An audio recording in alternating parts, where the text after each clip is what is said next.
పుట్టినప్పటి నుంచి ఉన్న దరిద్ర బాధలు, ఆర్థిక ఇబ్బందులు అన్నీ పోవాలంటే మీ చేత్తో ఒకసారి ఎక్కడైనా వేప మొక్కను నాటండి.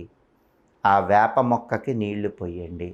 ఆ వేప మొక్క చుట్టూ 3 ప్రదక్షిణలు చేయండి. ఎందుకంటే సాక్షాత్తు వేప మొక్క నుంచే కృష్ణానది ఆవిర్భవించిందని మనకు పురాణాల్లో చెప్పడం జరిగింది.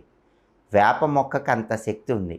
అందుకే ఎవరైనా సరే సమస్త జాతక దోషాలు, పాపాలు, దరిద్రాలు మొత్తం పోగొట్టుకొని జన్మ దరిద్ర దోషాలు పోగొట్టుకోవాలంటే వేప మొక్కను ఒక్కసారి తప్పకుండా నాటాలి. నాటి దానికి నీళ్లు పోసి 3 ప్రదక్షిణలు చేసి వీలైనప్పుడల్లా దాని దగ్గరకు వెళ్ళి ప్రదక్షిణలు చేస్తూ ఉండాలి. అప్పుడు అవసరానికి చేతిలో డబ్బు అనేది నిలబడుతుంది.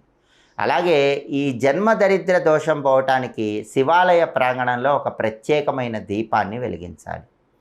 ఆ దీపం ఏంటంటే ఎప్పుడైనా సోమవారం శివాలయానికి వెళ్ళి శివాలయ ప్రాంగణం